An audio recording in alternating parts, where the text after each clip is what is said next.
أعوذ بالله من الشيطان الرجيم بسم الله الرحمن الرحيم رب اشرح لي صدري ويسر لي أمري واحلل عقدة من لساني يفقهوا قولي الحمد لله رب العالمين ثم الصلاة والسلام على أشرف الأنبياء والمرسلين خاتم النبيين سيد القرشي المكي المدني أبي القاسم المصطفى محمد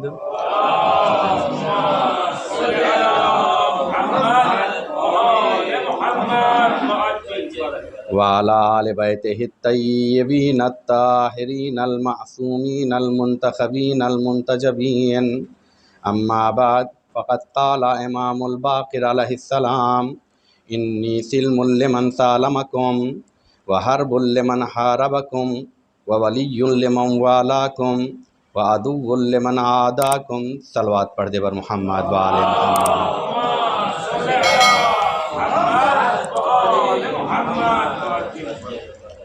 عزیزان محترم، معزز سامعین، جیسا کہ آپ سب جانتے ہیں کہ ہماری گفتگو زیارت عاشوراء کے سلسلے سے کہ انشاءاللہ ہر روز ایک عنوان پر گفتگو کریں گے۔ کل ہم نے جو گفتگو کی تھی، شروع کے ایک دو کلمات جس میں سلام کیا گیا ہے، السلام علیکہ یا ابا عبداللہ، اس پر ہم نے گفتگو کی۔ ابا عبداللہ سے مراد کیا ہے اشارہ کیا، اور اس کے بعد پھر ہم نے چند باتیں اسلامی کلچر اور اس کے بعد گفتگو کے آداب کیا ہیں اس پر گفتگو کی کہ معصومین نے بہت زیادہ تاکید کی ہے کہ جب بھی گفتگو کرو تو پہلے سلام پھر کلام کرو، اور میں نے اشارہ بھی کیا تھا کہ یہ انداز جنتی لوگوں کا انداز ہے، کیونکہ جنت میں داخل ہونے والوں کا ویلکم جو کیا جائے گا وہ یہی سلام کر کے کیا جائے گا۔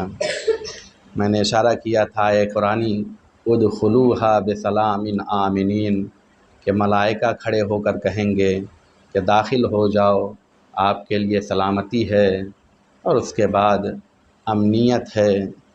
دو بڑی باتوں کا اعلان کیا، امنیت اور سلامتی، یہ جنتی لوگوں کے لیے ہے۔ اور میں نے اشارہ کیا تھا کہ فرش اعظا واحد جگہ ہے جہاں سلامتی بھی ملتی ہے، سکون اور امنیت بھی نصیب ہوتی ہے۔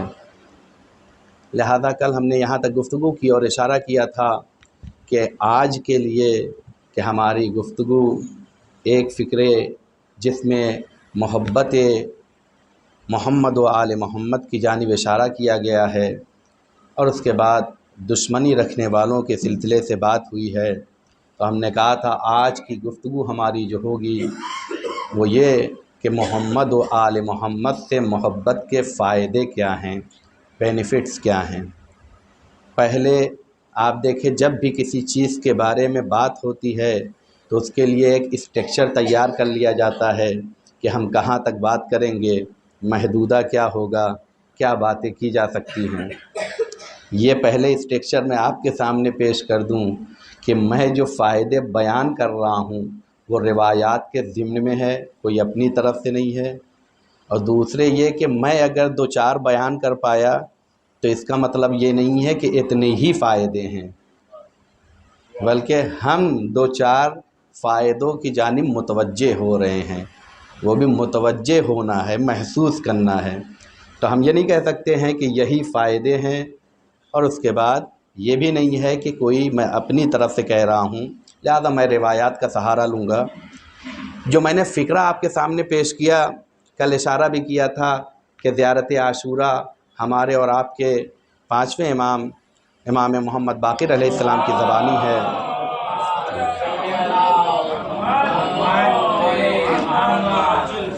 آپ کہتے ہیں انی سلم لمن سالمکم وحرب لمن حاربکم۔ سلم کہتے ہیں تابع ہونا، تسلیم ہونا، ہم تابع ہیں، انی سلم لکم آپ کے، سلم لکم وحرب لمن حاربکم، اور اس کے بعد کیا کرتے ہیں؟ جنگ کرتے ہیں۔ حرب کا معنی ہے جنگ۔ دیکھیں یہاں پر کبھی انشاءاللہ موقع ملے گا تو گفتگو کریں گے۔ جنگ، حرب کب استعمال ہوتا ہے، جہاد کا لفظ کب استعمال کیا جاتا ہے، سب اپنے اپنے فرق ہوتے ہیں۔ یہاں پر لفظ حرب استعمال ہوا ہے۔ حرب لکم لمن حاربکم، اس سے جنگ کرتے ہیں جو آپ سے جنگ کرتا ہے۔ اس کے بعد معصوم کہتے ہیں وولی لمن والاکم، اور محبت کرتے ہیں اس سے جو آپ سے محبت کرتا ہے۔ وعدو لمن عاداکم، اور اس سے دشمنی رکھتے ہیں جو آپ سے دشمنی رکھتے ہیں۔ یہ چار فکرے نہیں ہیں بلکہ ایک حقیقت ہے جس کی جانب اشارہ کیا جا رہا ہے۔ اگر تھوڑا سا ساتھ دیں گے تو میں ایک حقیقت کی جانب آپ کو لے چلنا چاہتا ہوں۔ سب سے پہلے انسان کو جب تقسیم کیا جاتا ہے تو آپ دیکھیے انسان کو 3 اہم پوائنٹ پر تقسیم کیا جاتا ہے۔ پہلا حصہ انسان کے افکار کے بارے میں کہا جاتا ہے، انسان کے ذہن کے حوالے سے اس کی فکر کیا ہے، افکاری عنوان سے گفتگو کی جاتی ہے۔ دوسرا اس کے دل کے عنوان سے گفتگو کی جاتی ہے، اس کے اندر احساسات کیا ہیں، فیلنگز کیا پائی جاتی ہیں۔ یہ 2 چیزیں ہوئی ہیں۔ تیسرا انسان کرتا کیا ہے، اعمال و کردار کے حوالے سے گفتگو کی جاتی ہے۔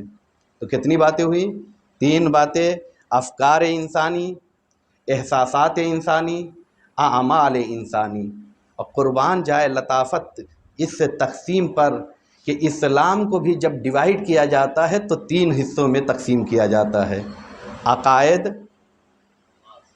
ہے یا نہیں ہے، احکام اور اخلاق۔ عقائد کا تعلق کس سے ہے؟ چونکہ انسان کے اندر افکار پائے جاتے ہیں، عقیدے کا تعلق عقل سے پایا جاتا ہے۔ احساسات کہا یہ فیلنگز، کہا اس کا تعلق کس چیز سے ہے، کہا اس کا تعلق اخلاقیات سے پایا جاتا ہے۔ اس کے بعد کہا اعمال، اس کا تعلق اسلام نے جب آ کے تقسیم کیا ہے تو کہتے ہیں احکام الہی، یعنی 3 حصوں میں اسلام کو تقسیم کیا جاتا ہے۔ یہ تقسیم بتاتی ہے کہ انسان کے حوالے سے 3 باتوں کا خیال رکھا جاتا ہے۔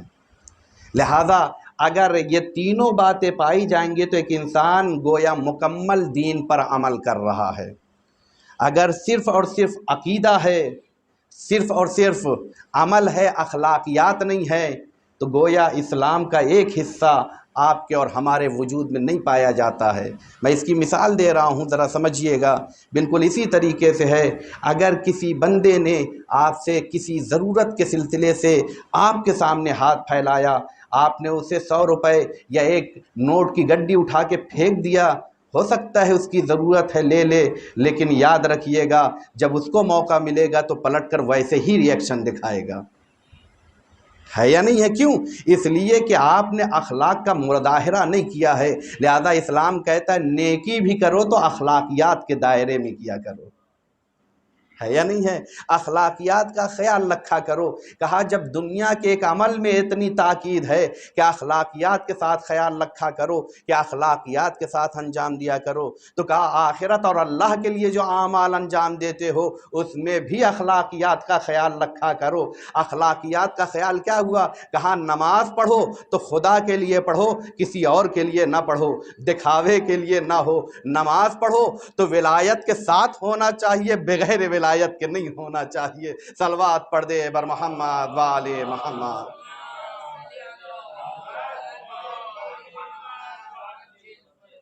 تو انسان کو تقسیم کرتے ہیں۔ کہا اسی طریقے سے، میں چونکہ تقسیم انسانی پر نہیں جانا چاہ رہا ہوں، اپنے موضوع پر گفتگو کرنا ہے۔ ایک تقسیم اور ہوتی ہے انسان کی، وہ انسان اس طریقے سے، کہا انسان کے اندر کبھی کچھ چیزیں اپنی طرف کھینچنے کا مادہ پایا جاتا ہے، اور انسان کے اندر ایک طاقت ہوتی ہے جس کے ذریعے سے لوگوں کو اپنے سے دور کرتا ہے، جسے قوہ جاذبہ اور دافعہ کے نام سے جانا جاتا ہے۔ کچھ ایسے ہیں جن کے اندر یہ دونوں صفات پائی جاتی ہے، یعنی لوگوں کو اپنا بھی بناتے ہیں، اور کچھ ایسے لوگ ہیں جو اپنے نہیں بنائے جا سکتے ہیں، ان کو اپنے سے دور کر دیا جاتا ہے۔ لیکن کچھ لوگ ایسے ہیں کہ ان کے اندر یہ دونوں صفات نہیں پائی جاتی ہے، نہ قوہ جاذبہ ہوتی ہے، یعنی اچھے لوگوں کو بھی اپنی طرف کھینچ نہیں پاتے ہیں، اور جو برے لوگ ہیں جن کو دور ہونا چاہیے انہیں بھی دور نہیں کر پاتے ہیں۔ کچھ لوگ ایسے بھی ہوتے ہیں، کچھ ایسے ہیں کہ نہیں ہر چیز اچھی ہے، غلط بھی اچھی ہے، اچھی بھی اچھی ہے۔ کچھ افراد ایسے بھی ہیں، اور کچھ لوگ ایسے ہیں کہ جن کے نزدیک میں نے کیا کہا کہ جاذبہ صرف ہے، اسی طریقے سے کچھ لوگ ایسے ہیں جو ہر چیز میں صرف اعتراض ہوتا ہے، ان کے نزدیک کوئی حسن نہیں رہتا ہے، صرف بولتے رہنا ہے، کبھی ان کے نزدیک حسن نظر ہی نہیں آتا ہے، اور اسی وجہ سے لوگوں کو اپنے سے دور کیے رہتے ہیں۔ تو چار طرح کے لوگ نکل کر آتے ہیں۔ پہلے وہ ہیں کہ جو جاذبہ کی قوت بھی رکھتے ہیں، کہ لوگوں کو اپنا بھی بناتے ہیں، اور جو اپنے والے نہیں انہیں دور کیا جاتا ہے۔ کہا اس کی سب سے بڑی مثال اگر دیکھنا ہے تاریخ میں تو سلمان ہو، ابو ذر ہو، قمبر کو دیکھیے، جو اپنے بنائے جا سکتے ہیں ان کے در پر غلام بن گئے ہیں، اور جن سے دور رہنا ہے چاہے وہ حکومت کی صورت میں کیوں نہ آ جائے، کہا مخالفت کرنا ہے، کیونکہ تم خدا والے نہیں ہو۔ جو خدا کے مقابلے میں آ جاتے ہیں، آل محمد کے مقابلے میں آ جاتے ہیں، ان سے دوستی کا کوئی معنی نہیں ہوتا ہے۔ لہذا یہ کمال انسانی پایا جاتا ہے۔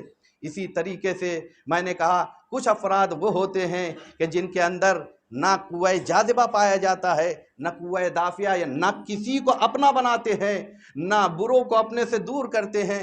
کہا یہ بالکل اسی طریقے سے ہیں جیسے راستے کا پتھر ہوتا ہے، ہر کسی کی ٹھوکر میں آتا ہے، کسی بھی قیمت کا نہیں ہوتا۔ کہا ایسے لوگ اسی طریقے سے ہیں، سماج میں کسی لائق نہیں ہوا کرتے۔ یہ دو صورت ہوئی۔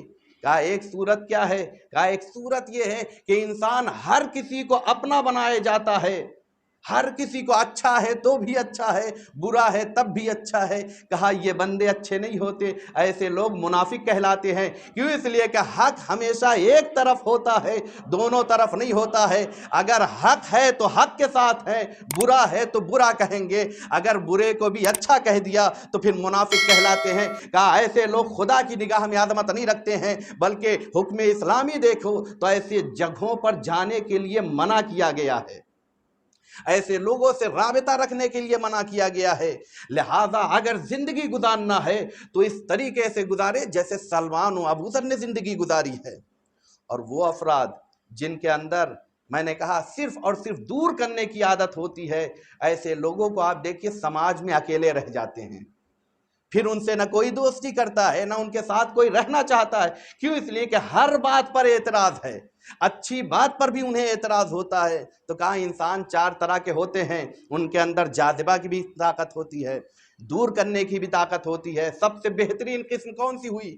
کہا سب سے بہترین قسم یہ ہے جو اچھے ہیں ان کو اپنایا جائے، جو برے ہیں ان سے دور ہوا جائے۔ اس زیارت عاشوراء میں اسی بات کی جانب اشارہ کیا گیا ہے، جو آپ سے محبت رکھتے ہیں ہم ان سے محبت رکھتے ہیں، جو آپ سے دشمنی کرتے ہیں ہم ان کے ساتھ نہیں رہ سکتے ہیں۔ یہ الگ بات ہے، میں بہت زیادہ تقسیمات میں نہیں جانا چاہتا ہوں، ورنہ دشمنی بھی طریقہ آپ اٹھا کے دیکھیے، کبھی ذاتی دشمنی ہوتی ہے، کبھی کنڈیشن کے طور پر دشمنی ہوا کرتی ہے۔ اسی طریقے سے دوستی بھی کبھی ذاتی دوستی ہوا کرتی ہے، کبھی کنڈیشن کی بنیاد پر دشمنی ہوا کرتی ہے۔ ایک شخص ہے جس سے ہمارا لینا دینا کچھ نہیں ہے، لیکن چونکہ تم آل محمد کو نہیں پسند کرتے ہو ان سے دشمنی رکھتے ہو، لہذا کنڈیشن دشمنی کی یہ ہے کہ ہمارا اپنا پرسنلی کچھ نہیں تھا، لیکن چونکہ آل محمد جن کے احترام کے لیے خدا نے کہا ہے تم نے ان سے جنگ کی ہے تو اب تم ہمارے لیے نہیں ہو سکتے ہو۔ صلوات پڑھ دے بر محمد وآل محمد۔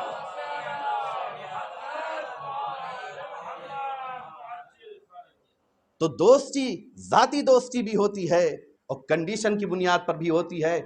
یقین جانے اس فرش عزا پر آنے سے پہلے بہت سے لوگوں کو ہم نہیں جانتے تھے، لیکن آپ سب کا احترام دلوں میں کس وجہ سے ہے؟ کیوں؟ اس لیے کہ محب لمن احبکم ولی لمن والاکم، جو آپ سے محبت رکھتا ہے وہ ہمارے دلوں میں گھر کر جاتا ہے۔ یہ مومنین آپس میں کیوں ملتے ہیں؟ کہا کنڈیشن، شاید ہمارا رابطہ کچھ نہیں تھا، صرف اور صرف ایک انسان ہونے کی بنیاد پر تو دنیا میں بہت سے انسان نظر آ رہے تھے، ہر کسی سے دوستی کیوں نہیں ہوئی؟ ہر کسی کے لیے دل میں جگہ کیوں نہیں بنی؟ ہر کسی کے لیے احترام کیوں نہیں ہوا؟ کہا دوستی بھی، چاہت بھی کبھی کنڈیشن کی بنیاد پر ہوتی ہے، وہ کنڈیشن پیدا کرتے چلے جاؤ، دل میں گھر کرتے چلے جاؤ گے، آل محمد سے محبت کرتے چلے جاؤ گے، مومنین کے دلوں میں جگہ بناتے چلے جاؤ گے۔ صلوات پڑھ دے بر محمد والے محمد۔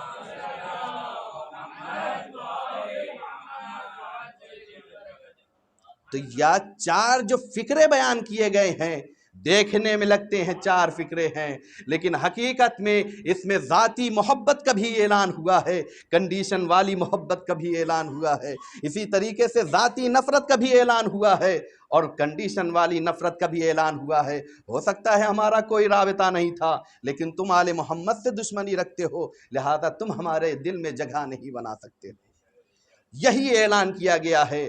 تو ہم کیا کہتے ہیں؟ آل محمد سے ذاتی محبت رکھتے ہیں، اور کنڈیشن والی محبت بھی انسان سے ہم رکھتے ہیں، یہ کامیابی کی دلیل ہوا کرتی ہے۔ تو ہمارا عنوان کیا تھا کہ محمد و آل محمد سے جو دوستی کرتا ہے، جو ان سے محبت رکھتا ہے، اس کا احترام، اس کے فائدے کیا ہیں، اس کی جانب چلیں گے۔ لہذا میں چند روایات آپ کے سامنے پیش کرنا چاہتا ہوں، آل محمد سے دوستی اور ان سے محبت رکھنے کے فائدے کیا ہیں۔ پہلا فائدہ میں آپ کے سامنے بیان کرنا چاہتا ہوں، یہ روایات کے ضمن میں ہے، میں کوئی اپنی طرف سے نہیں کہہ رہا ہوں، میں نے پہلے کہہ دیا کہ میں نے خط کھینچ دیا ہے، یہی فائدے نہیں ہیں۔ یہ تو بالکل ایسے کہتے ہیں کہ جس کی جتنی طاقت ہوتی ہے سمندر سے اتنے موتی نکال کر لے کر آتا ہے، آپ ہو سکتا ہے اور زیادہ آگے بڑھیں اور زیادہ محبت آل محمد کے فائدے کے موتی نکال کر لے کر آئیں، لیکن یہ تو وقت کے دائرے میں چند باتیں پیش کرنا ہے۔ کہ پہلا فائدہ آل محمد سے دوستی اور محبت رکھنے کا یہ ہے کہ وہ آتش جہنم سے نجات پاتا ہے، یہ پہلا فائدہ ہے۔ روایت ہے، معصوم کہہ رہے ہیں، خود رسول اسلام کی حدیث ہے، آپ فرماتے ولایتی و ولایت اہل بیتی۔ اچھا دیکھیں کتنا احتیاط سے کہا ہے، صرف یہ نہیں کہہ دیا ولایتی میری محبت، ولایت اہل بیتی کہا محبت میری مکمل ہوتی ہے اہل بیت کے ساتھ۔ اسی وجہ سے روایات میں آپ جا کے دیکھیے گا، رسول اسلام کہتے ہیں صلوات پڑھو لیکن تم بریدہ صلوات مت پڑھا کرو، یعنی مکمل صلوات پڑھا کرو، آدھی صلوات مت پڑھا کرو۔ رسول اسلام سے پوچھا گیا یہ مکمل صلوات کیا ہوتی ہے اور آدھی صلوات کیا ہوتی ہے؟ کہا جب بھی صلوات پڑھو تم مجھ پر صلوات پڑھنے کے ساتھ ساتھ میری آل پر پڑھو، تب مکمل ہوا کرتی ہے۔ اگر تم نے آل کے اوپر صلوات نہیں پڑھی ہے تو یہ صلوات مکمل نہیں ہوا کرتی ہے۔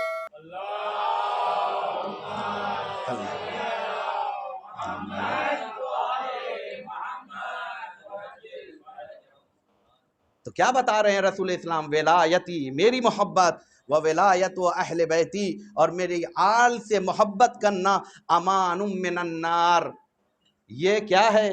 جہنم سے بچنے کا پروانہ ہے۔ اگر میں الفاظ کو بدل کر کہوں تو غدیر کے میدان میں رسول اسلام علی کو ہاتھوں پر بلند کر کے صرف اعلان ولایت نہیں ہے بلکہ آتش جہنم سے بچنے کا امان نامہ دکھا رہے ہیں۔ صلوات پڑھ دے بر محمد والے محمد۔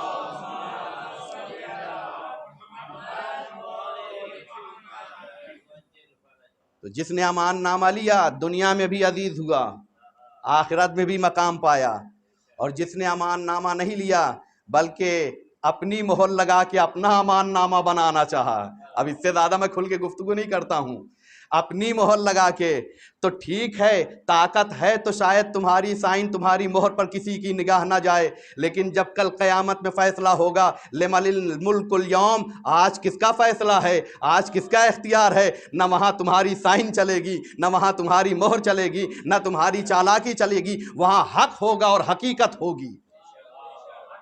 صلوات پڑھ دے بر محمد والے محمد۔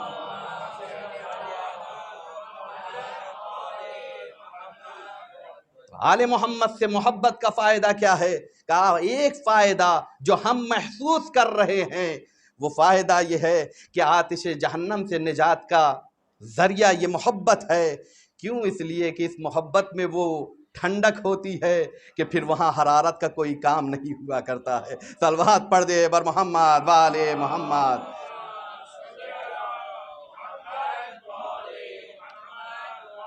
دوسرا فائدہ میں روایات کے ضمن میں پیش کر رہا ہوں، کہا جو کوئی بھی محمد و آل محمد سے محبت رکھتا ہے اس کا فائدہ یہ ہے ایک دن کی محبت سال بھر کی عبادت سے افضل ہوا کرتی ہے۔ یہ میں اپنے نہیں کہہ رہا ہوں، دیکھیں میں بات ابھی مکمل نہیں کیا ہوں، سمجھیے گا تبھی بات۔ کیوں؟ اس لیے کہ کبھی کبھی مس یوز ہوتا ہے، میں بات کو مکمل جب تک نہیں کروں گا آگے نہیں بڑھوں گا۔ پہلے روایت پیش کر رہا ہوں، مولا کہتے ہیں، رسول اسلام ارشاد فرماتے ہیں، حب آل محمد یومن، ایک دن کی محبت خیر من عبادت سنہ، ایک سال کی عبادت سے افضل ہوا کرتی ہے۔ میں نے کہا کہ ہمارا مائنڈ ہمیشہ حساب کتاب والا رہتا ہے، تو اب ہم کہیں گے کہ شاید 60 سال ہمیں جینا ہے یا نہیں ہے، تو 60 دن محبت کر لیتے ہیں، 60 سال کی عبادت، اب نہ نماز نہ روزہ نہ حج نہ زکوٰۃ نہ کچھ۔ کیوں؟ اس لیے کہ کاؤنٹ کر لیا ایک دن کی محبت کتنی ہو جائے گی؟ ایک سال کی عبادت سے افضل ہے یا نہیں ہے؟ 60 سال کی۔ رسول اسلام جو حقیقت کی جانب متوجہ کرنا چاہ رہے ہیں اس کی جانب متوجہ ہونا ہے۔ کہا دیکھو ہماری محبت، آل محمد کی محبت، ایک دن کی محبت ایک سال کی عبادت سے افضل ہے۔ یہ جو عبادت سے افضل ہے یہ واجب نمازوں کے مقابلے میں نہیں ہے۔ یہ حساب مت کر لینا کہ ہم نماز واجب بھی چھوڑ دیں، ہم حج واجب بھی چھوڑ دیں۔ کہا یہ مستحب جو اعمال کرتے ہو، اگر تمہیں مستحب اعمال کی افضلیت چاہیے تو کہا ہماری محبت کے ساتھ انجام دو گے تو یہ فضیلت رکھتی ہے۔ اب یہ کاؤنٹ نہ کیا جائے کہ نمازیں چھوڑ دیا جائے، عبادتیں چھوڑ دیا جائے، نہیں، ایک دن کی محبت تو ایک سال کی عبادت کہلاتی ہے۔ کہا جب بھی اس طریقے کی گفتگو کہلاتی ہے تو واجب نمازوں کے مقابلے میں نہیں ہوا کرتی ہے، مستحب عبادتوں کے مقابلے میں بیان کیا جاتا ہے۔ صلوات پڑھ دے بر محمد والے محمد۔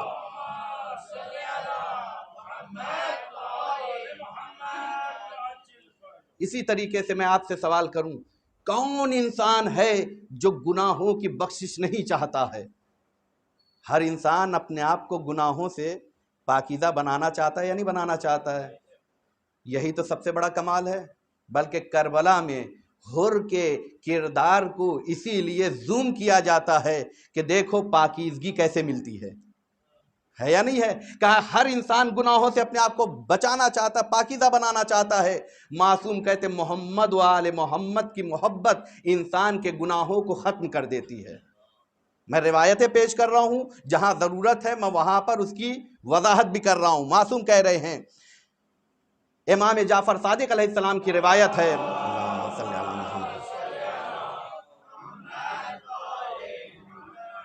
آپ کہتے ہیں اِنَّا حُبَّنَا اہل البیت، بے شک ہم اہل بیت کی محبت لَيَحُطُّ الذُّنُوبَ، یہ ذنوب یعنی گناہوں کو گرا دیتی ہے، عن العباد، بندہ خدا سے۔ کس طریقے سے گراتی ہے؟ ایک مثال دیا ہے، کما تحط الریح الشدیدہ الورق عن الشجرہ، جیسے ایک تیز ہوا کا جھونکا درخت سے پتے گرا دیا کرتی ہے۔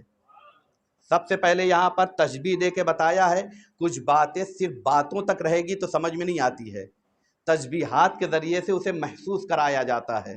تو کیا کہا؟ گناہ کیسے جھڑ جاتے ہیں؟ جیسے تیز ہوا چلتی ہے تو پتے گرتے ہیں، اسی طریقے سے انسان جب ہم اہل بیت سے محبت کرتا ہے تو اس کے گناہ گر جاتے ہیں۔ اب یہاں پر تھوڑا سا غور کرنے کی ضرورت ہے، جب بھی معصوم کلام کرتا ہے کوئی پیغام ضرور ہوتا ہے۔ معصوم نے تنہا یہ نہیں کہا ہے کہ محبت گناہوں کو گرا دیتی ہے، بلکہ مثال دیا ہے جیسے تیز ہوا کے جھونکے درخت کے پتے گراتے ہیں۔ اب میں آپ سے سوال کروں، کتنے ہی تیز ہوا کے جھونکے کیوں نہ آ جائیں، کیا درخت کے سارے پتے گر جاتے ہیں؟ سوال ہے میرا، کہا نہیں، بلکہ وہی پتے گرتے ہیں جن کا رابطہ درخت سے سوکھنے کی بنیاد پر کم ہو جاتا ہے، لہذا جب ہوا چلتی ہے تو وہ پتے گر جاتے ہیں، لیکن جن کا رابطہ درخت سے بہت زیادہ مضبوط ہوتا ہے پھر وہ گرتے نہیں ہیں، وہیں باقی رہتے ہیں۔ یہ تشبیہ دے کے معصوم نے بتا دیا، دیکھو ہر گناہ نہیں، اگر گناہ میں تم نے گناہ کی ذات سے اپنا رابطہ کمزور بنایا تو محمد و آل محمد کی محبت تمہیں آگے لے جائے گی، لیکن اگر تم نے رابطہ وہی مضبوط رکھا تو تیز ہوا کتنی ہی تیز کیوں نہ آ جائے۔ تشبیہ دینے کا مقصد ہے۔ لہذا آپ دیکھیے حر کے کردار کو تاریخ کربلا میں، حر اس وقت تھے احترام زہرا تھا، لیکن اس طرف تھے، کہا جب رابطہ وہاں سے کمزور بنایا ہے، امام کی خدمت میں آئے ہیں تو اب حر نہیں ہے، حلی توبہ، کیا میرے لیے کوئی توبہ ہے؟ تو حسین نے کہا میں نے بھی معاف کیا، خدا نے بھی معاف کر دیا ہے۔ صلوات پڑھ دے بر محمد والے محمد۔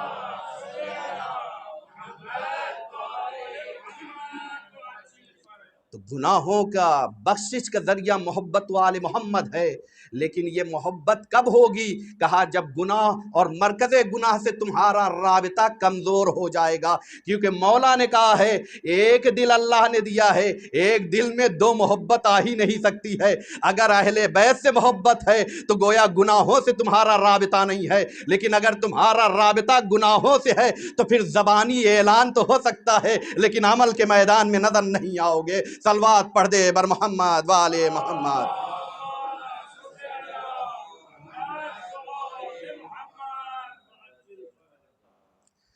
محمد و آل محمد سے محبت کا ایک فائدہ کہا وہ یہ ہے کہ اس کا فائدہ دنیا میں بھی ملتا ہے، آخرت میں بھی ملتا ہے۔ میں نے کیا کہا، ہر جو عنوان میں نے رکھا ہے اس کے لیے حدیث نکال کر لے کر آیا ہوں، تاکہ کوئی ایسا نہ ہو جائے کہ میں نے لقلقۂ زبانی کی بنیاد پر اتنے بڑے بڑے فائدے اپنے سے بیان کر دیے ہیں۔ کہا نہیں، جس ذات کے بارے میں بات ہو رہی ہے اسی ذات کی زبانی یہ اقوال ہے جو آپ کے سامنے پیش کیے جا رہے ہیں۔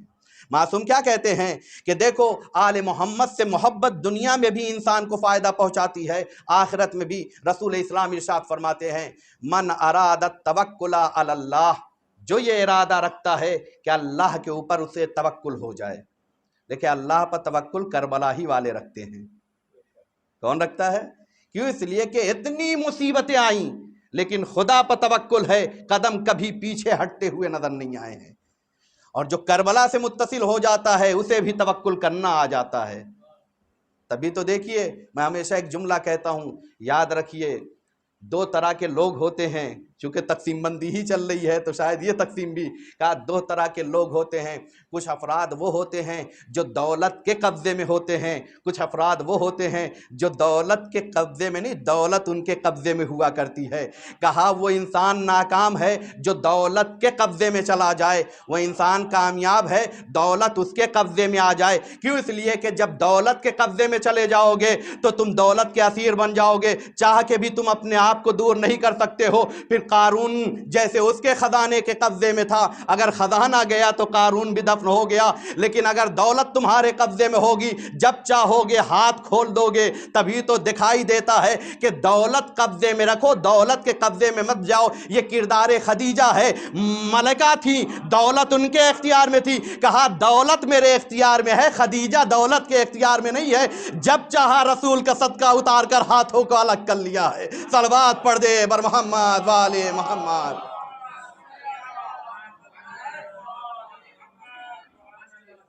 اور یہی میں نہیں کہہ رہا ہوں بلکہ یہی چیز میں نے کہا توکل کربلا سکھاتی ہے۔ فرش عزا پر آنے والے بھی اسی ارادے کے ساتھ، کیوں؟ اس لیے کہ خدیجہ کے نواسے کے غم میں آ رہے ہیں، وہیں سے کردار لیتے ہیں، وہیں سے توکل آتا ہے۔ جب نام حسین آ جاتا ہے ہر چیز سے ہاتھ اٹھا لیا کرتے ہیں۔ یقین نہ آئے خدا آپ سب کو اربعین پر لے کر جائے، انسان بچانے کی کوشش کرتا ہے، وہاں ہاتھ کھول کر چاہتے یہ ہے جتنا ہو جائے راہ حسین میں دے دیا جائے۔ کیوں؟ اس لیے کہ یہ پیغام ہے ہم دولت کے قبضے میں نہیں ہے بلکہ دولت ہمارے قبضے میں ہے، جہاں نام حسین آتا ہے ہمارا ہاتھ کھل جاتا ہے، ہماری مٹھی کھل جاتی ہے، اور ایسا ہی انسان کامیاب کہلاتا ہے۔ صلوات پڑھ دے بر محمد والے محمد۔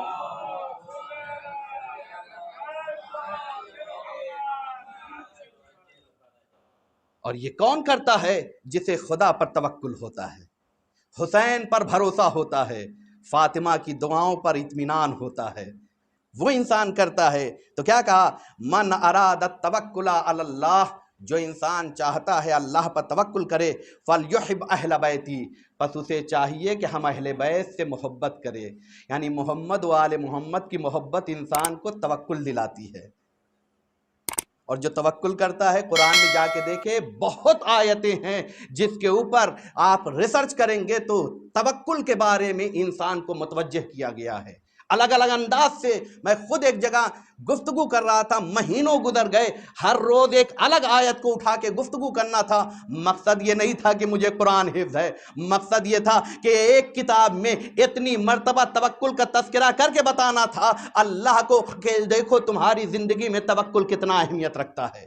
تو اگر تمہیں توکل حاصل کرنا ہے، اس طاقت کو اپنے اندر لانا ہے، تو کیسے کرو؟ کہا یحب اہل بیتی، ہماری اہل بیت سے محبت کرو۔ اس کے بعد کہتے ہیں رسول اسلام ومن اراد ان ینجو من عذاب القبر، اور جو چاہتا ہے عذاب قبر سے محفوظ رہے۔ دیکھیں دنیا میں تو تھوڑا بہت طاقت، ہوشیاری، سورس، یہ وہ تمام چیزیں شاید ہو سکتا ہے، کبھی کبھی اپنے ذہن پر بڑا بھروسہ ہوتا ہے، اور انسان ہمیشہ کہتے ہیں سب سے بڑا بے وقوف یہ ہے کہ کسی دوسرے کو بے وقوف سمجھے، کبھی نہ سمجھے۔ کیوں؟ اس لیے کہ بڑے بڑے عاقلوں کو دیکھا ایسی بے وقوفی کر بیٹھے کہ سمجھ میں نہیں آیا۔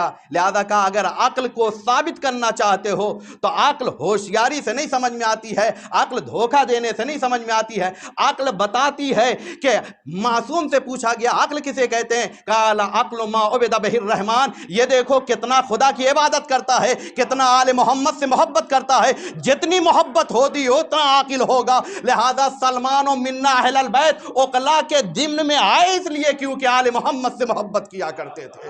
صلوات پڑھ دے بر محمد وآل محمد۔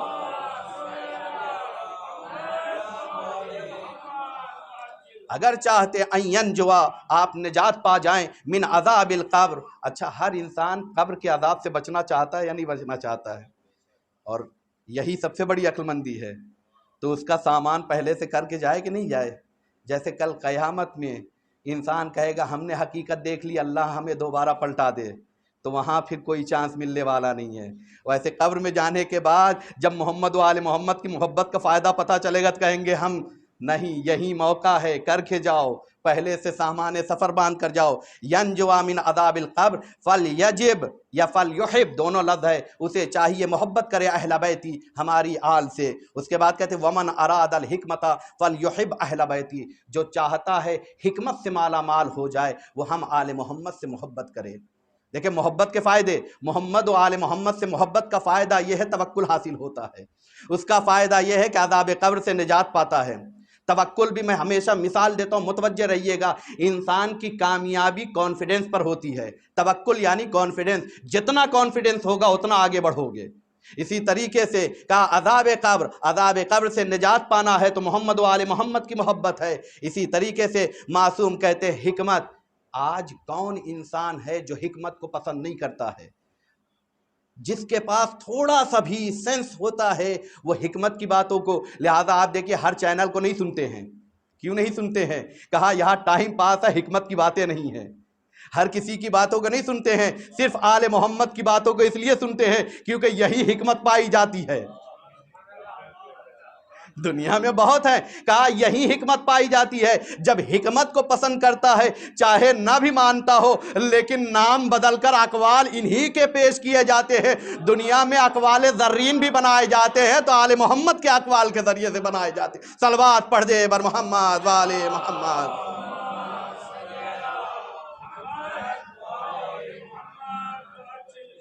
معصوم نے کیا کہا؟ الحکمت ضالۃ المومن، مومن کی گمشدہ چیز حکمت ہے۔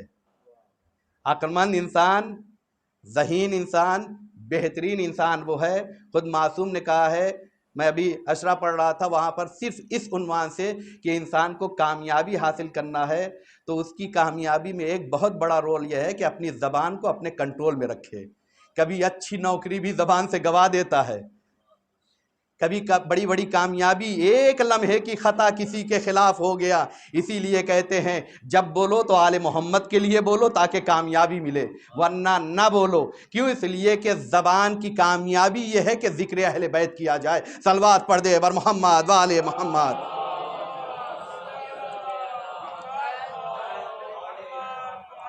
تو جہاں حکمت کی باتیں ہوتی ہیں آدمی اگر متوجہ نہیں ہوتا ہے تو بھی توجہ کرنے لگتا ہے۔ اچھی بات، پوائنٹڈ بات ہوتی ہے، اگر آپ دوستوں سے بھی بات کرتے رہو، اگر نیوز چینل پر بھی کوئی اچھا پوائنٹ آتا ہے تو آدمی کہتا ہے ٹھیک ہے ابھی سن لو اس کے بعد۔ کیوں؟ اس لیے کہ حکمت کی باتوں کو وہ پسند کرنا چاہتا ہے۔ کہا مومن کے لیے حکمت گمشدہ چیز ہے، جہاں چاہے اسے تلاش کرے، اسے لے لے جہاں مل جائے۔ کہا اگر تمہیں حکمت چاہتے ہیں، تم حکمت چاہتے ہو یا چاہتے ہو تمہاری زبان سے حکمتیں جاری ہو جائیں تو دل میں آل محمد کو بساتے چلے جاؤ، کیونکہ یہ مرکز حکمت ہیں۔ جو دل میں ہوتا ہے وہی زبان پر آتا ہے۔ جب ان کی محبت دل میں ہوگی، زبان سے جو نکلے گا وہ حکمت کی باتیں ہوں گی۔ لہذا آج سلمان کی باتوں کو اتنی اہمیت کیوں دی جاتی ہے، قمبر کی باتوں پر اتنی نگاہ کیوں ہوتی ہے؟ کہا انہوں نے اپنے دل میں آل محمد کو ایسے بسایا تھا کہ ان کے دل میں ان کا وجود اس طریقے سے رچ بس گیا تھا، زبان پر جاری ہوتا تھا تو ذکر آل محمد ہوا کرتا تھا۔ صلوات پڑھ دے بر محمد و آل محمد۔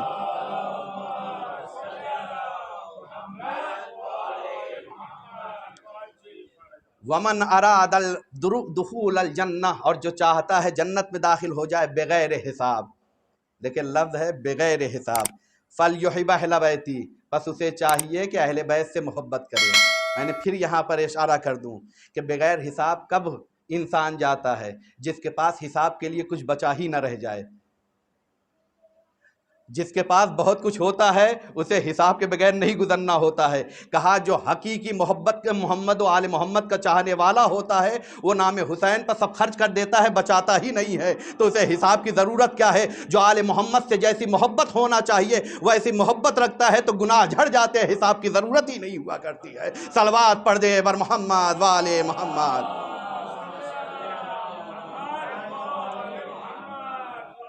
اس کے بعد رسول اور معصوم قسم کھاتے ہیں۔ دیکھیں اسلامی حکم ہے بات بات پر قسم نہیں کھانا چاہیے، بات بات پر قسم نہیں کھانا چاہیے، کیونکہ کبھی کبھی ناسمجھی میں ہم قرآن کا بھی اعتبار ختم کر دیتے ہیں، اللہ کا بھی اعتبار ختم کر دیتے ہیں۔ کیوں؟ اس لیے کہ قسم تو کھا لیتے ہیں، بات کو انجام نہیں دے پاتے ہیں۔ جہاں بہت زیادہ ضرورت و اہمیت ہو، جہاں آپ کو یقین ہو کہ قسم کھانے کے بعد پھر نہ آپ کے قدم پیچھے ہٹیں گے، نہ آپ کی زبان پیچھے ہٹے گی، نہ آپ کا جذبہ پیچھے ہٹے گا، تو قسم کھائیے۔ ہے یا نہیں؟ اسلامی حکم ہے بات بات پر قسم نہیں۔ رسول اسلام اعتبار، اچھا قسم بھی وہ کھاتا ہے جسے یہ پتہ ہوتا ہے کہ میرا اعتبار اس کے سامنے نہیں ہے، تو بار بار قسم کھانے سے سماج اور سوسائٹی میں شاید ایک پیغام دے رہے ہو کہ ہمارا تمہارے نزدیک کوئی اعتبار نہیں ہے۔ جس کا اعتبار سوسائٹی میں نہیں ہوتا ہے، لاکھ قسم کھاؤ پھر اعتبار بنتا نہیں ہے۔ صلوات پڑھ دے بر محمد و آل محمد۔ تو میں قسم سے نہیں روک رہا ہوں ورنہ ذہن میں آ جائے میں نے قسم کھانے سے روکا ہے، نہیں، قرآن میں قسم موجود ہے، اللہ نے قسم کھائی ہے، اہل بیت نے قسم کھائی ہے۔ یہ الگ بات ہے کہ ہم قسم کھاتے ہیں بڑی چیز کی، لیکن خدا جب قسم کھاتا ہے تو اس سے بڑی کوئی چیز ہے ہی نہیں، تو پھر قسم کیا کھاتا ہے؟ کہا فرق یہی ہے ہم بڑی چیز کی قسم کھاتے ہیں، خدا جس چیز کی قسم کھا لیتا ہے وہ بڑی بن جاتی ہے، جس کی قسم کھاتا ہے وہ بڑی بن جاتی ہے۔ تو آئے جس کا ذکر خدا کی زبان پر آ جائے پھر وہ اہمیت رکھتا ہے۔ لہذا یقین جانیے آئے خدا کی بارگاہ میں عظمتیں اپنے آپ حاصل ہوتی جائیں گی۔ تو معصوم کہہ رہے واللہ، اللہ کی قسم، تو نبی کا اعتبار تو زمین و آسمان کی ہر شے کے نزدیک ہے یا نہیں ہے؟ پھر یہ قسم کھانے کی کیا ضرورت ہے؟ کہا بات ہم اپنے اعتبار کی نہیں کر رہے ہیں، بلکہ بات اتنی اہمیت ہے کہ اس اہمیت کو تمہیں متوجہ کرانے کے لیے کہ واللہ، خدا کی قسم، ما احبہم احد، ان سے کوئی ایک بھی محبت نہیں رکھتا ہے الا مگر یہ کہ ربح فی الدنیا والآخرہ، جو بھی ان سے محبت کرتا ہے اس کی دنیا بھی بنتی ہے، آخرت بھی بن جاتی ہے۔ صلوات پڑھ دے بر محمد و آل محمد۔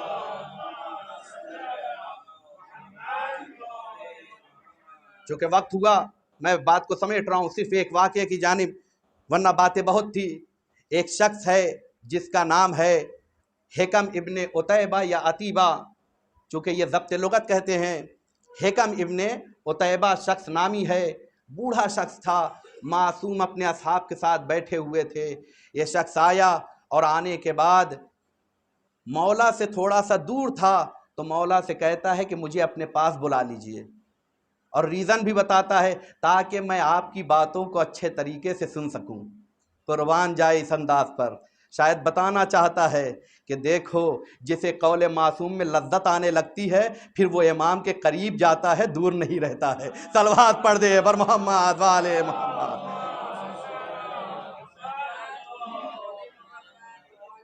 لہذا یہ زیارت عاشورہ جو ہم پڑھتے ہیں، یہ لذت ہی محسوس ہوتی ہے۔ تبھی آغا بہجت نے بھی کہا تھا انسان اس کے فائدوں کو، اور تبھی میں نے ایک کلچر دیکھا، میں نے کہا یہ کلچر بنایا جاتا ہے، قربانیاں دی جاتی ہیں، دوست دنیا ہی تک کے دوستی مانی جاتی ہے، لیکن کہا جو کربلا میں آ جاتا ہے، کربلا والوں سے متصل ہو جاتا ہے، پھر وہ بتاتا ہے دوستی صرف دنیا کے لیے نہیں، آخرت کے لیے بھی کام آتی ہے۔ کیوں؟ اس لیے کہ حبیب بھی دوست تھا، دنیا میں بھی حسین کام آیا، آخرت کے لیے بھی کام آیا ہے۔ لہذا ہم نے دوستوں کو دیکھا ہے کہ قبر میں اتر کر اپنے دوست کے لیے پہلے خود زیارت عاشورہ پڑھتا ہے، پھر اس کے بعد اپنے دوست کو، کہا ایسے دوست اگر مل جائیں تو قربان ہو جایا جاتا ہے یا نہیں؟ کہا کیوں؟ کہا چونکہ عظمت زیارت عاشورہ کو سمجھ چکا ہے۔ لہذا آغا بہجت کہتے ہیں انسان جب زیارت عاشورہ کے فائدے اور بینیفٹس دیکھ لے گا تو پھر وہ پچھتائے گا، کاش میں نے ایک ہی مرتبہ نہیں بلکہ بار بار پڑھا ہوتا، بار بار پڑھا ہوتا۔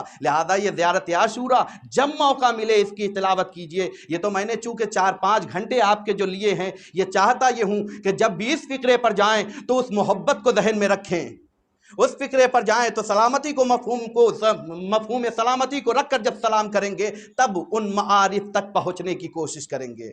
تو یہ حکم ابن عتیبہ آتا ہے اور آنے کے بعد معصوم سے کہتا ہے مجھے اپنے قریب بلا لیجئے، اور اس کے بعد وہ آتا ہے، اصحاب بیٹھے ہوئے تھے لیکن امام کو سلام کیا اور اس کے بعد پھر دوسروں کو سلام کیا۔ بعض روایات میں ملتا ہے کہ یہ شخص آنے والا مولا کو نہیں جانتا تھا، مولا کو مانتا تھا۔ دیکھیں کبھی کبھی مولا کو مانتے ہیں لیکن پہچانتے نہیں ہیں۔ کیوں؟ اس لیے کہ ہو سکتا ہے شکلاً نہ جانتے ہوں، بہت سے ایسے تھے جو دور سے تھے، مولا کے چہرے کو نہیں دیکھا ہوا تھا۔ کہا جب یہ آیا جانتا نہیں تھا لیکن معرفت تھی، اشارہ کرتا ہے اور ذہن میں اس کے یہ خیال آتا ہے کہ یہ جو بیٹھا ہوا ہے یہی امام ہے۔ میں نے کیا کہا، روایت کے دونوں حصے کو میں نے پیش کیا ہے، یہاں سے ایک جملہ کہنے کا دل چاہتا ہے، کیسے اس کے ذہن میں آیا کہ یہی امام ہے۔ روایات میں ہے کہ یاد رکھیے گا جیسے عربی عبارت میں جب قرآن کی آیت آ جاتی ہے تو وہ قرآن کی آیت بھی عربی ہوتی ہے، عربی عبارت بھی عربی عبارت ہوا کرتی ہے۔ کہا لیکن جب انسان پڑھتا ہے قرآن کی آیت چمک کر اس کی نگاہوں کے سامنے آ جاتی ہے، خدا اس میں نور پیدا کر دیتا ہے، وہ سمجھ جاتا ہے یہ عام عبارت ہے، وہ خدا کی عبارت ہے۔ اسی طریقے سے قرآن ناطق کے بارے میں بھی ہے کہ مخلوق الہی کے درمیان اگر ہوتا بھی ہے نہ بھی پہچانتا ہو لیکن اللہ اس کی معرفت کرتا ہے۔ جیسے عام عبارتوں میں قرآن کی آیت چمک کر آ جاتی ہے، عام انسانوں میں جب مخلوق خدا کے درمیان حجت خدا آتا ہے تو ایسا چہرہ پر نور ہوا کرتا ہے کہ انسان متوجہ ہو جاتا ہے یہی حجت خدا ہے۔ صلوات پڑھ دے بر محمد والے محمد۔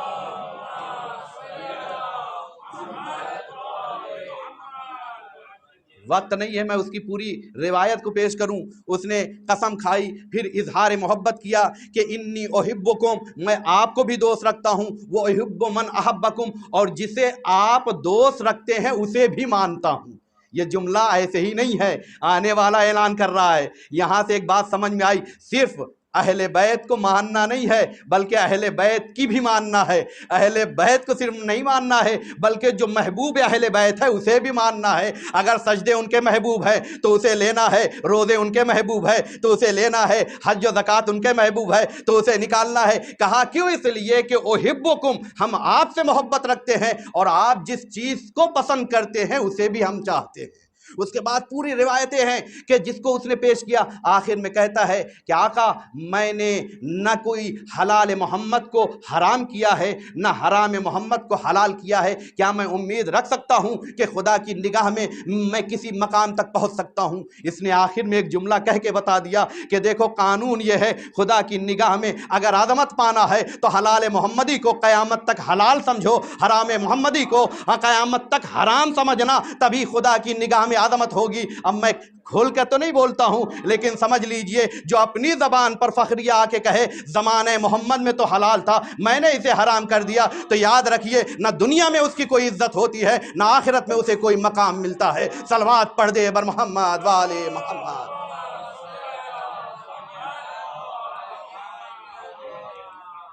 میں نے روایت کو چھوڑا، آخر میں جب مولا نے اسے امید دلائی تو ایک مرتبہ چیخ مارتا ہے، چیخ مارنے کے بعد گر جاتا ہے۔ جتنے اصحاب تھے سب نے اللہ اکبر کی تکبیریں بلند کی۔ اس کے بعد اصحاب بھی اس کے قریب آئے، مولا بھی آئے، کیا دیکھا کہ اس کی آنکھوں سے اشک جاری ہے۔ یہ غم کے آنسو نہیں تھے، خوشی کے آنسو تھے، لیکن ہم نے کردار دیکھا۔ حجت خود آتی ہے، اپنے ہاتھوں سے اس کے آنسوؤں کو صاف کرتی ہے۔ اپنی عظمت کو سمجھیے، محمد و آل محمد کو، ہر محمد و آل محمد کی محبت کے ساتھ آئے تھے تو رومال سیدہ ان کی پیشانی کا تاج بنا ہے۔ اسی طریقے سے جو حلال محمدی کو حلال جانتا ہے، حرام محمدی کو حرام سمجھتا ہے، وہ حجت کی نگاہوں میں عظیم ہوتا ہے، یا یوں کہے حجت اپنے دست شفقت سے اس کے آنکھوں کے اشک کو صاف کرتا ہے۔ اور کربلا میں اصحاب حسینی اسی منزل پر تھے، تبھی تو حسین نے کہا ہے جیسے اصحاب مجھے ملے نہ میرے بابا کو ملے نہ میرے بھیا کو ملے نہ میرے نانا کو ملے۔ کیوں؟ اس لیے کہ انہوں نے صرف ایک جملہ کہا، جو آقا حسین کہیں گے وہی حق ہے، جو حسین کہیں گے وہی حقیقت ہے، جو حسین کہیں گے وہی جائز ہے۔ لہٰذا اس مرحلے پر پہنچایا، لیکن دشمنوں نے ایسی ذوات پر ایسے ظلم کیے کہ تاریخ میں جسے سیاہ حروف سے لکھے گئے ہیں۔ میں صرف ایک حقیقت کی جانب اشارہ کر رہا ہوں، کربلا میں ہر ظلم کو آزمایا گیا ہے، ظالموں نے کوئی ایسا ظلم نہیں چھوڑا تھا جسے نہ آزمایا ہو۔ تبھی تو ایک رائٹر جب کربلا کے بارے میں ریسرچ کرتے کرتے آتا ہے تو آخر میں اپنی جانب سے ایک پیراگراف لکھتا ہے کربلا کے بارے میں۔ وہ کہتا ہے کہ میں نے جب کربلا پڑھا اور پڑھنے کے بعد جنگ کے بارے میں پڑھا اور میں نے یہ پڑھا کہ حسین شہید کر دیے گئے تو مجھے رونا نہیں آیا۔ کیوں؟ اس لیے کہ میرے ذہن میں تھا جنگیں ہوتی ہیں، لوگ قتل ہوتے ہیں۔ میں نے جب اکبر کے بارے میں پڑھا کہ ان کے سینے میں برچھی کی یعنی آئی تھی تب بھی مجھے رونا نہ آیا۔ کیوں؟ اس لیے کہ جنگ میں اس طریقے کے حربے اور اسلحے استعمال کیے جاتے ہیں۔ میں نے قاسم کے ٹکڑوں کے بارے میں بھی پڑھا لیکن میری آنکھوں سے اشک جاری نہ ہوا۔ میں نے عباس جیسے جری کے بارے میں بھی پڑھا کہ دونوں شان قلم کرائے، گرز کھائے نہر فرات پسور آئے، لیکن میری آنکھوں سے اشک جاری نہ ہوا۔ لیکن کربلا کے شہداء کے بارے میں پڑھتے پڑھتے ایک مرتبہ میری نگاہ ایک ایسے ننھے مجاہد پر جا کے رک گئی جسے علی اصغر کہتے ہیں۔ ارے میں نے پڑھتے پڑھتے کہا کہ کیسے ممکن ہے 6 مہینے کا بچہ جنگ میں آئے؟ یہ کوئی جنگ نہیں تھی بلکہ یہ ظلم تھا جسے پیش کیا گیا ہے۔ ارے ننھے بچے کو ایسے تو نہیں مارا جاتا ہے کہ تیرے سے شعبہ سے اس پر حملہ کیا جائے، یہ عام تیر تو نہیں تھا، ایسا تیر تھا جس سے جانوروں کو ذبح کیا جاتا تھا۔ تبھی تو روایت میں ملتا ہے آقا حسین جب علی اصغر کے لاشے کو لے کر خیام حسینی کی طرف چلے ہیں تو ہمت جواب دے گئی ہے، کبھی قدم آگے بڑھتے ہیں کبھی پیچھے ہٹتے ہیں کہ رباب کو جواب کیا دیں گے۔ ارے جب کہا رباب اپنے بچے کو لے جاؤ تو رباب نے صرف ایک جملہ کہا تھا، یہ جملہ نہیں تھا بلکہ علی اصغر کی مظلومیت تھی جس کا اظہار زبانوں سے کیا تھا۔ اے میرے بچے امثل کا ینہر، کیا تجھ جیسے ننھے بچوں کو بھی ارے جانوروں کی طرح سے ذبح کیا؟ سَيَعْلَمُ الَّذِينَ ظَلَمُوا أَيَّ مُنقَلِبٍ يَنقَلِبُونَ۔ الا لعنت اللہ علی القوم الظالمین۔ بار الہ تجھے واسطہ ہے ذکر کا، اس فرش ازا کا، آئے ہوئے مومنین کا، ٹوٹے ہوئے دلوں کا، پاکیزہ آنکھوں کے پاکیزہ اشک کا واسطہ ہے۔ تمام شیعان حیدر کرار جہاں کہیں بھی ہیں ان کی جان مال عزت آبرو کی حفاظت فرما۔ بار الہ جو لوگ مریض ہیں انہیں شفائے کامل اور عاجلہ عطا فرما۔ بار الہ جو لوگ بھی علمی میدان میں کوششیں کر رہے ہیں انہیں کبھی بھی اپنے علم اور علوم دنیاوی سے محروم نہ رکھنا۔ بار الہ ہماری قوم کے بچوں کو علم میں دنیا و آخرت سے مالا مال بنا دے۔